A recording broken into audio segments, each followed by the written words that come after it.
ৰাষ্ট্ৰীয় ঘাইপথৰ ওপৰত যোৱা 3 দিন ধৰি যি পানী ৰাষ্ট্ৰীয় ঘাইপথৰ ওপৰেদি বাগৰিছিল সেই পানী বিভিন্ন স্থানত কাকজান বাদুলিপুখুৰী অঞ্চলত সেই পানী ৰাষ্ট্ৰীয় ঘাইপথৰ পৰা যদিও আঁতৰিছে কিন্তু এই মুহূৰ্তত মই যি স্থানত আছোঁ টিয়ক পৌৰসভাৰ এলেকাধীন টিয়কৰ নগৰৰ মাজমজিয়া মিধাঘাট অঞ্চলত আছোঁ আৰু এই মিধাঘাট অঞ্চলত দেখা গৈছে যে এই যি ৰাষ্ট্ৰীয় ঘাইপথ মোৰ সহযোগী উজনিমুৱা যি চাৰিখৰীয়া পথৰ উজনিমুৱা যিটো অংশ সেই অংশত এতিয়াও এআঁঠু পৰ্যন্ত পানী যাৰ বাবে যান বাহনসমূহ এইফালেদি এই অংশটি অহাত বাধা আৰোপ কৰিছে পৰৱৰ্তী যি আনটো অংশ সেই আনটো অংশত এই যি যাতায়াতৰ বাবে যান বাহন নিয়ন্ত্ৰণৰ ব্যৱস্থা কৰিছে আৰু পুৱাৰ পৰা আমি দেখুৱাইছিলোঁ এই সমগ্ৰ দৃশ্য যে দেখা গৈছে যে দুইটা অংশৰ এটা অংশ মাত্ৰ খুলি দিছে আৰু খুলি দিয়া অংশৰে যান বাহনসমূহ নিয়ন্ত্ৰণ কৰিছে কাষৰীয়া যিবোৰ অঞ্চল মোৰ সহযোগী অইলকেক দেখুৱাবৰ কাৰণে অনুৰোধ জনাইছোঁ ৰাষ্ট্ৰীয় ঘাইপথৰ কাষৰীয়া যিটো অঞ্চল সেই অঞ্চলসমূহ কিন্তু এতিয়াও আৱাসীসকল জলবন্দী হৈ আছে মই এই যে ৰেলিং দেখিছে ৰেলিঙৰ ইটো পাৰে এটা ছাৰ্ভিচ ৰোড আছিল সেই ছাৰ্ভিচ ৰোডটো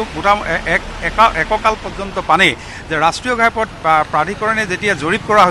কৰিছিল ৰাষ্ট্ৰীয় ঘাইপথ নিৰ্মাণৰ বাবে যেতিয়া জৰীপ চলাইছিল সেই জৰীপ চলোৱাৰ সময়ত এই আৱাসীসকলে কৈছিল যে এইটো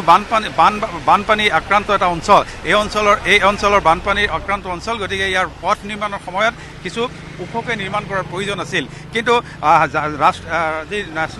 নেশ্যনেল হাইৱে অথৰিটি যি ৰাষ্ট্ৰীয় ঘাইপথ প্ৰাধিকৰণে কিন্তু এই তেওঁলোকৰ যিবোৰ বিশেষজ্ঞসকলে এই কথাটো গুৰুত্ব প্ৰদান নকৰিলে আৰু যাৰ বাবে এজাক বৰষুণতে পানী হয় কিন্তু এইবাৰ তাৰ সুকীয়া অৱস্থা আৰু এই পানী ওলাই যোৱাৰ যি পথ সেই পথ আচলতে যিহেতু ইয়াত থকা যিবোৰ নলা আছিল সেই নলাসমূহ ৰাষ্ট্ৰীয় ঘাইপথ প্ৰাধিকৰণৰ যি জৰীপ আছিল সেই জৰীপ চলোৱাৰ সময়ত আচলতে সেইসমূহ পুতি দিয়া হ'ল যাৰ বাবে পানী নিষ্কাশনৰ কোনো ব্যৱস্থা নাই আৰু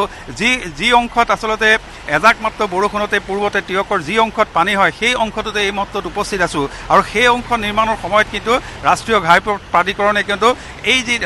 স্থানীয় ৰাইজৰ যি অনুৰোধ আছিল দাবী আছিল আহ্বান আছিল সেই আহ্বানৰ প্ৰতি আওকাণ কৰিছিল তেওঁলোক ডাঙৰ বিশেষজ্ঞ বুলি চিনাকি দিছিল আৰু সেই বিশেষজ্ঞসকলৰ দ্বাৰা নিৰ্মিত প্ৰস্তুত কৰা প্ৰাককলনে আচলতে বিয়াতো ভোগাইছে এতিয়া এই সাধাৰণ শ্ৰেণীৰ ৰাইজক আৰু যি ৰাইজে এই কথাটো উপলব্ধি কৰিছিল আৰু যেতিয়া ৰাষ্ট্ৰীয় ঘাইপথ প্ৰাধিকৰণৰ যি জৰীপ চলিছিল সেই সময়ত কিন্তু স্থানীয় বাণিজ্য সন্থাই হওক বা আৱাসীসকলে হওক বা দল সংগঠনে হওক বা সচেতন ব্যক্তি হয় কাকো কিন্তু কোনো ধৰণৰ আলোচনা বিলোচনা কৰা নাছিল তেওঁলোকে মাত্ৰ বুকু পিন্ধাই আহি কৈছিল যে আমি উচ্চ কাৰিকৰী ডিগ্ৰী সম্পন্ন একোজন ইঞ্জিনিয়াৰ আৰু আমাৰ ইঞ্জিনিয়াৰ তেওঁলোকে প্ৰস্তুত কৰা এই প্ৰাককলনৰ যোগেদি ৰাষ্ট্ৰীয় ঘাইপথ প্ৰাধিকৰণৰ এই যি পথ নিৰ্মাণ হ'ব কিন্তু এই নিৰ্মাণ কৰাৰ পৰৱৰ্তী সময়ত এয়া জীয়াতু ভুগিছে এয়া কেৱল আজিৰ দৃশ্য নহয় এনে দৃশ্য সুলভ যিহেতু এজাক মাত্ৰ বৰষুণতে এই অঞ্চলত এনেধৰণৰ পৰিৱেশৰ সূচনা হয় আজি দুদিনমান পূৰ্বেও এনেধৰণৰ পৰিৱেশৰ সূচনা হৈছিল আৰু ইয়াৰ পাছত ইয়াৰ স্থায়ী সমাধান কি হ'ব সেইটো এটা বেলেগ প্ৰশ্ন তদুপৰি ৰাষ্ট্ৰীয় ঘাইপথৰ সমান্তৰালকৈ জাঁজি নদীৰ জলপৃষ্ঠ বৃদ্ধি পোৱাৰ ফলত এজাৰগুৰি অঞ্চলত এটা ৰিং বান্ধ উটুৱাই নিছিল যিটো ৰিং বান্ধ 2014 চনতে শেষবাৰৰ বাবে মেৰামতি কৰা হৈছিল স্থানীয় ৰাইজে এই কথাটো জিলা প্ৰশাসনক অৱগত কৰিছিল কিন্তু জিলা প্ৰশাসনে কোনো ধৰণৰ গুৰুত্ব প্ৰদান নকৰিলে যাৰ বাবে পৰহি নিশা সেই ৰিং বান্ধটো উটুৱাই নিয়াৰ ফলত জলমগ্ন হৈ পৰিছে শিমলুগুৰি টিয়ক মৌজাকে ধৰি বিভিন্ন অঞ্চল তদুপৰি কালি পুৱাৰ ভাগত জাজিৰ বনাইৰ ধানতোলাৰ ওচৰত আন এটা জাজি নদীৰ মথাউৰি ছিঙি নিলে যাৰ বাবে এতিয়া ভয়াৱহ পৰিস্থিতিৰ সন্মুখ হৈছে শিমলুগুৰি মৌজাৰ বনাই তামোল চিগাকে ধৰি বিভিন্ন অঞ্চল